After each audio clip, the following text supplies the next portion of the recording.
people like concrete rules, and when they're sold rules, they want to make sure that they're getting what they bought into. I always bring this up, but we saw this happen with the NFL's domestic violence policy, where you come out and hammer and say 6-day minimum with room for less or more in the fine print, and all of a sudden you get yourself into trouble because you're not delivering on what you promised. And if it's something in a vein of something you're truly interested, like pace of play, that's a mistake. It was a first step at a time when the dysfunction is greater than I've seen it in 15 years. And the relationship between the two sides is the worst it's been in 15 years. I'm going to be curious to see if during the course of the summer, if the players on the field, it'll essentially be civil disobedience. Okay, the rule is 6. Well, you know what? If I go to a 7th time, an 8th time, a 9th time, what are you going to do? I do wonder if Manfred, is seeing the reaction to this and thinking to himself, you know what? If we were going to have all of this discord and his public complaining, and maybe that it even goes on during the course of summer, I wish I'd just come out, okay, fine.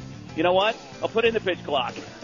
If we're going to have complaining either way, we might as well go in hard. The reason why there's so many mound visits now is because of the fact that the runner at second base will often steal signs and relay them back to the hitter. And that's why they go out and do verbal signs between the catcher and the pitcher so often. The games in 2005 were much, much shorter.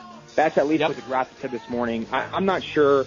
Obviously for me and people that get paid to do this, that's what they're here to do. I'm here to pitch, I'm here to play baseball, but I would just simply go to 2005. Hey, what was in 2005 that was causing these games to be much shorter, and what do we have now? Is it the replay system? Is it the fact that technology, is very advanced, so players individually, maybe rightfully so, or maybe just because we're guaranteeing everything is a fair playing field, are we taking longer?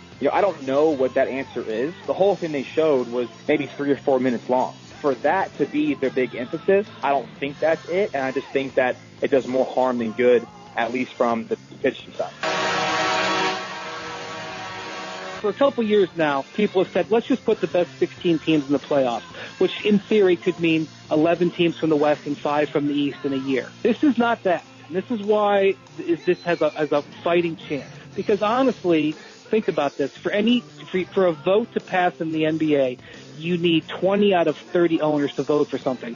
If you're an Eastern Conference owner, if you're even one Eastern Conference owner, why would you vote for straight 1 through 16? Adam is saying still have 8 teams from each conference make it. So that no team in the East would not make the playoffs, but then seed 1 through 16 amongst those teams. Ideally, you'd like to have your 2 best teams meet in the finals. That would be better for fans. We're not there yet. There's some travel things. There still would have to be some modifications to the schedule, but that would have a fighting chance of getting 20 of 30 votes. Welcome to the Bob Frantz Afternoon Extravaganza on ESPN 106.5 The Ticket. I'm not one of the 30 NBA owners, but I can tell you this, it's gotten my vote. Abso-bleepin-lutely. Welcome to the Extravaganza right here on ESPN 106.5. The Ticket. We are Toledo's sports leader. Apologies if I sound subdued today a little bit. It's only because I'm going to try to keep my voice and thus my temperature both down. Thanks to Jim Cushman yesterday. Cush, appreciate you sitting in. I woke up on Sunday with one of those funks that everybody's getting. That's what happens when it goes from 35 to 65. Yeah, right on. You're exactly right. But, so many people have been sick, and I've been pushing it and fighting it off, and I succumbed to it on Sunday. It was really bad yesterday, and it's not a whole hell of a lot better today, but good enough for me to be in, and I appreciate you sitting in for me yesterday. I do side with what you just heard Brian Windhorst talking about at the end of that exceptional montage, once again put together by Cush. Absolutely reseed the NBA playoff teams 1 to 16 so that we can see what we want to see, and that is the 2 best teams playing at the end of the season, at the end of the playoffs, in the finals. And if that has to mean Golden State versus Houston, then it means Golden State versus Houston. And if an Eastern Conference team says, no way, that's not fair, okay, then here's your option. Beat Golden State or Houston. Beat them in the playoffs, and then you will go to the finals just like you always have. That is a really interesting conversation, one that we will be exploring a little bit later on in the program, in this hour, as a matter of fact. Also, more rules changes in the sports that we seem to care the most about here, at least I can say that way, and that, of course, would be the baseball pace of play adjustments. I'm just going to call them adjustments, and I'm not going to say much more about them because, what did Mom always tell you? If you don't have something nice to say, don't say anything at all. Well, that kind of belies the whole nature of sports talk radio. So I suppose I have to say some things about individuals that I do not necessarily like in this case. But I'm just really, really disgusted and frustrated with Rob Manfred, the commissioner of Major League Baseball. I really, really am. He came out, Kush, do you remember? It's been well, he reiterated it as recently as a week ago. I touched on this yesterday because this is when this announcement came out. Yeah, and it was about maybe a month ago, and I lose track of time sometimes, in which, Manfred essentially said, we don't need the Players Association to sign off on a pitch clock. If they don't like it, tough crap, we're doing it because it's the right thing to do about the pace of play. And it sounded like he was ready to go, and he was all fired up, and Manfred was going to make his presence felt here. And then when push comes to shove, as you just pointed out yesterday, it's like, well, we won't have a pitch clock, but we will limit the number of visits to the mound to 6 per team, which is, by the way, an extraordinarily high number of pitches to the mound for non-pitching changes. It will change nothing. That's nothing. If you're scoring at home. Nothing will change. 6 trips that are non-pitching change trips? How many? Do you have stats on that, Coach? No, unfortunately I don't. Stats on what the average number of pitching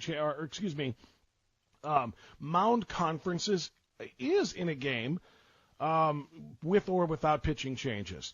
Because that's 12 in a game, not counting the pitching change ones. And the pitching change one, when you've got a matchup manager like Terry Francona, for example, going lefty, lefty, righty, righty, and on down the line, those pitching changes don't count against the stats.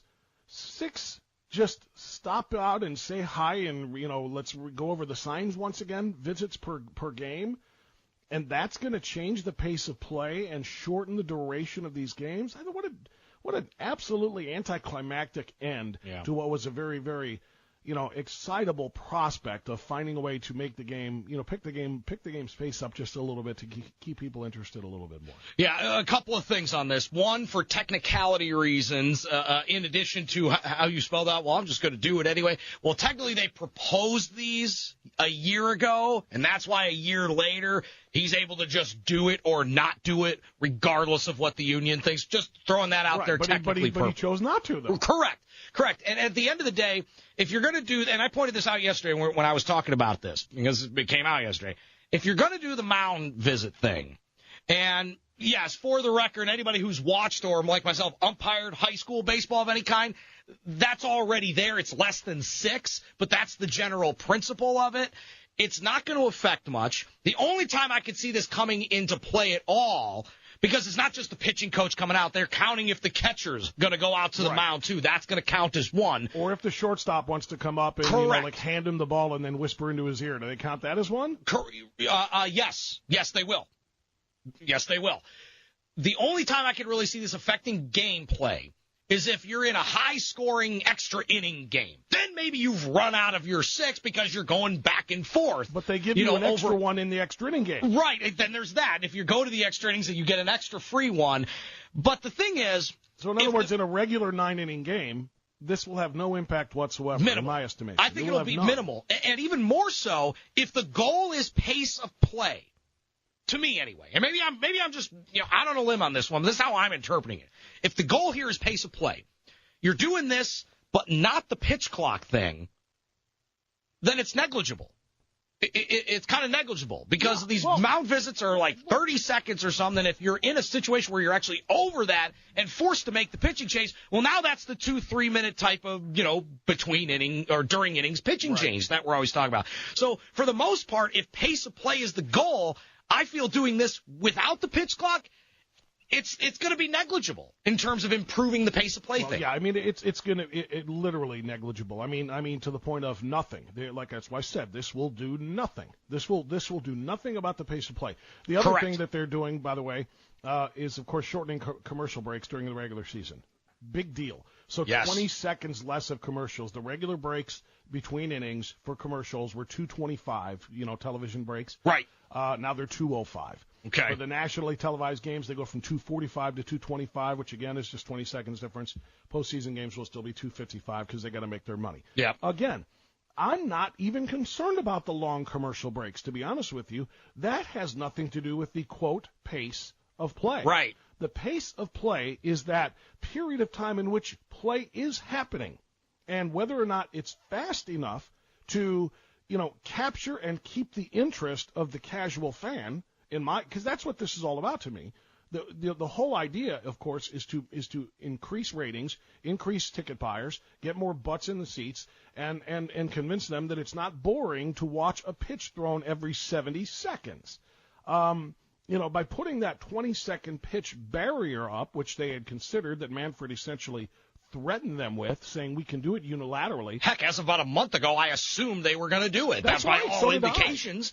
And I was so excited about that, because the bottom line is, if you look at a regular baseball game, at a pitcher who, let's say, who's not a fast worker, and he's not one of the extraordinarily slow workers. Right, okay, average. So an average. You know who those guys are. The average guy. I mean, the time that it takes between, the ball being received by the catcher and returned to the pitcher, the time that it takes for both batter and pitcher to get themselves ready is ridiculous. That is what has people yawning, looking at their phones, trying to find something else to do to pass the time. There's nobody on, and we're going to stand there and act as if each pitch is the pitch that's the full count, bottom of the ninth, seventh game of the World Series pitch. I've got to make this one just right. And each hitter has to adjust every part of his body, stepping out of the box in between each pitch, and it is just a drag. It is a slow, methodical, quite frankly, I don't want to use the B word, but it is a boring process that turns fans off. So limiting mound visits and shortening commercial breaks, in my estimation, is literally pointless. The idea is keep the play moving, the pace of play moving. I mean, the idea is to make it so that no one can between pitch number one and the inevitable ground out to second that is coming. In a given at bat. Yeah. It is just pointless. The hit, and for those who don't know too, Jim, the rule modification, first of all, there's always been a pitch clock on the books. Technically speaking, yes. That's right. It has never been enforced, but it's always been there. All they had to do was enforce it. And in this case, they weren't even going to enforce it to its by the letter of the law reading in MLB rules, which I want to say is like 12 or 13 seconds. Is the way that it's written in the books. And I looked it up the last time around, but I'm trying to commit it to memory.